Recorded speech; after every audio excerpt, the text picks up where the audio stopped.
Roland, why are there so many different types of Milo? Because all Milos are different. Oh, really?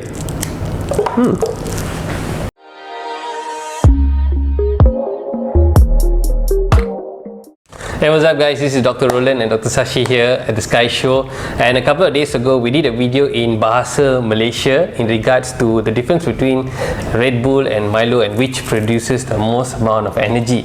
And we're here to share with you in an English version what's the difference of it, which is the myths, the truth, and also what really gives you that energy. And also the truths about nutritional facts and what you need.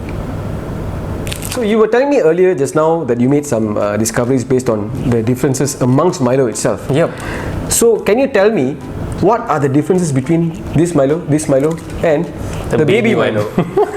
So a couple of things that I realized in just visiting the shops and checking out the Milo content. As you know, of course, there's a couple of issues done years ago discussing about the sugar, and we're not going to discuss about that, but we're going to discuss about whether there is a lot of energy driving factors that this product can contain. And when I looked into the canned Milo, and then there's a couple of them, this is like the Nutri Plus, and then the one that is always recommended on TV the baby to get Milo. kids, I call it the baby Milo, a small pack.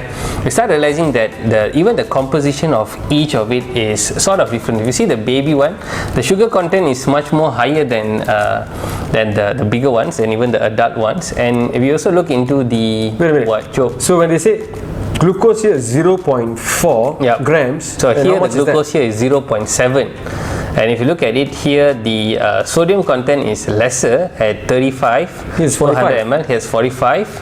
And other things I want to look at is like the vitamin D. So vitamin D, as you know, is always important for bone and many other functions in the body. It's actually a hormone. Thanks to the production of sunlight into our body, we're actually able to synthesize vitamin D. But here the content of per 100 ml is 1. What's yours? 2.0 micrograms. Microgram. And here the canned one is for 100 ml is 0.4. So if you were to compare, so it's way lesser. Of course. So if you were to compare in terms of vitamin D that you're going to get from something like this, it's better you go outside and run to be sehat and kuat. Yes.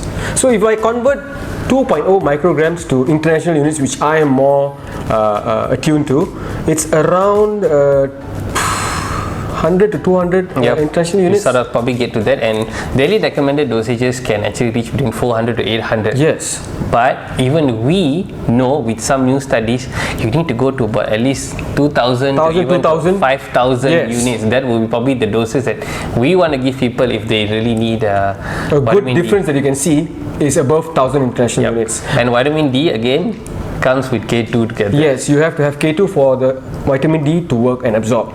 So other things that I think we also want to look at is because a lot of these brands claim that they can actually produce a lot of energy, and they actually use massive mass media marketing pounding on mainstream TV, telling you that this is very healthy and going to give you a lot of energy. So branding wise, you can see it's always like Active Go and high protein and stuff like that. But you must understand that if you're going to give kids like this, packing them with a lot of this kind of vitamins and minerals, fine. But the amount of vitamins and minerals that they're going to get from a product like this is very, very little. So even if I want to say to you, like, see the vitamin B2 0.2, what's yours there? 0.2 as well. 0.2 as well. Then niacin is only 1.4 and vitamin B6 is 0.2. It's higher here. Yeah, it's 2.2. There's not even any vitamin B12 inside this. And if we know in terms of medicine that the B12 is the one that actually gives you a lot of drive, energy, the push. Energy. So these are micronutrition. Of course, the fat, the protein and the carbohydrate, the macros, that's the one that actually gives you energy drive, not the vitamins. The vitamins are like sort of like gear shifters in your cells to trigger and spike that. That's why it's called the macros and the micros. So the macros are the ones which are important, the minute are the micros. Exactly. Vitamins and minerals, And jumping in, and when I did a comparison with in the previous video in Malay between Red Bull and Milo, I would say to you that this can here has 150 calories of energy and the Red Bull has 180. So if you were to compare just 30 calorie difference, if you were taking an average 2000 calories per day today, per person, So that's a that's a better energy Yeah, giver if you for want really energy, if you want sugar, of course, the main ingredient here is Sudden sugar. boost. But if a person is really fatigued and tired, and we see this a lot sometimes with certain people who actually work in heavy duty industries,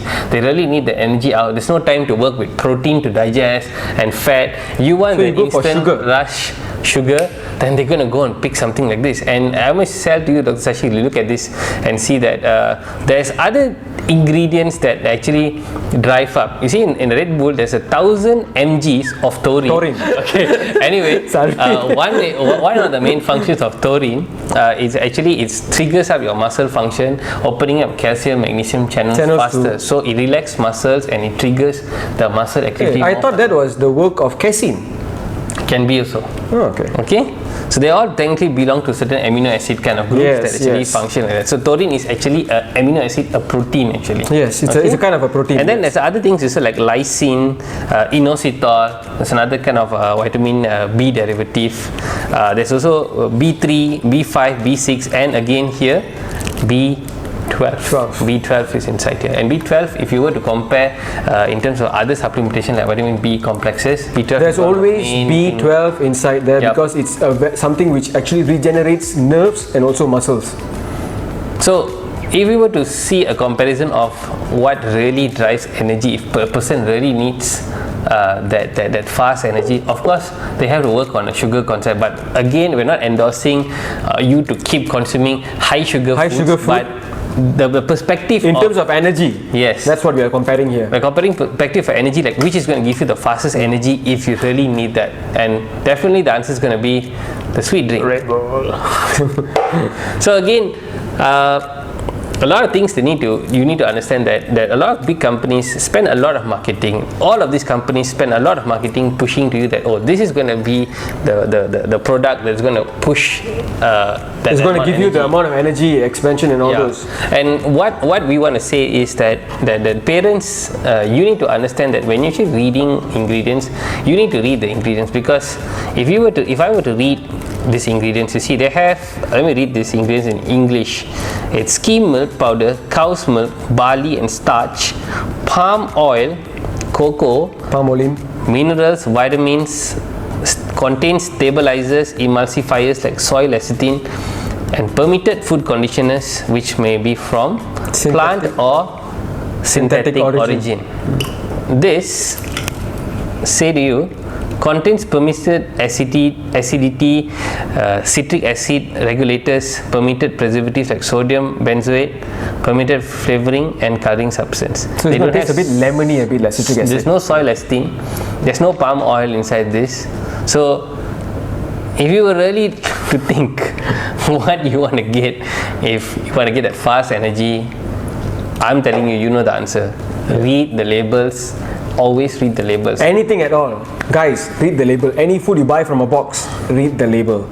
Don't just blindly trust. And do not look into $1 million advertisements that actually look beautiful, and you think that packing things like this for kids for school is going to be good for them. No, the answer is good B complex is going to be present in good source of protein. Yes. Eating natural food. Eggs in the morning, maybe even 2 half-boiled eggs are going to be. It's going to be way more energy providing than any of the processed foods that you see. Yeah. What are the options? I think even I would say, like, if they really want to make a chocolate drink, go to the raw, get milk, get some sugar, add some cocoa. Yeah. You can buy raw cocoa powder. That's what I do. Get raw cocoa powder. Yeah, because when that happens, you reduce unnecessary preservatives. You reduce unnecessary soy lecithin. You reduce unnecessary synthetic preservatives. So this whole processing takes a lot of things that the milk has to go through. So by doing it yourself, raw cocoa powder, some milk, even if you want to, some sugar, add it, blend it together. Done. You've got hot chocolate at home. Exactly. And if you're looking at a high source of what I mean to say is like high source of protein, a high source of calcium, high source of good vitamins, fats, minerals. These are going to be present in your normal vegetables. Yes. Pack them that. Give them some more broccoli. A cup of broccoli has maybe 3 or 4 folds amount protein of protein. Yeah, and, exactly. What do you find from here? Calcium inside. Yes, and even from eggs, like Dr. Rohan said earlier. all those natural sauces are way better than any processed sauces. So that's about it. I need you to think before you buy, read the labels. Take home message is read the labels. Labels, people. Ciao. Ciao.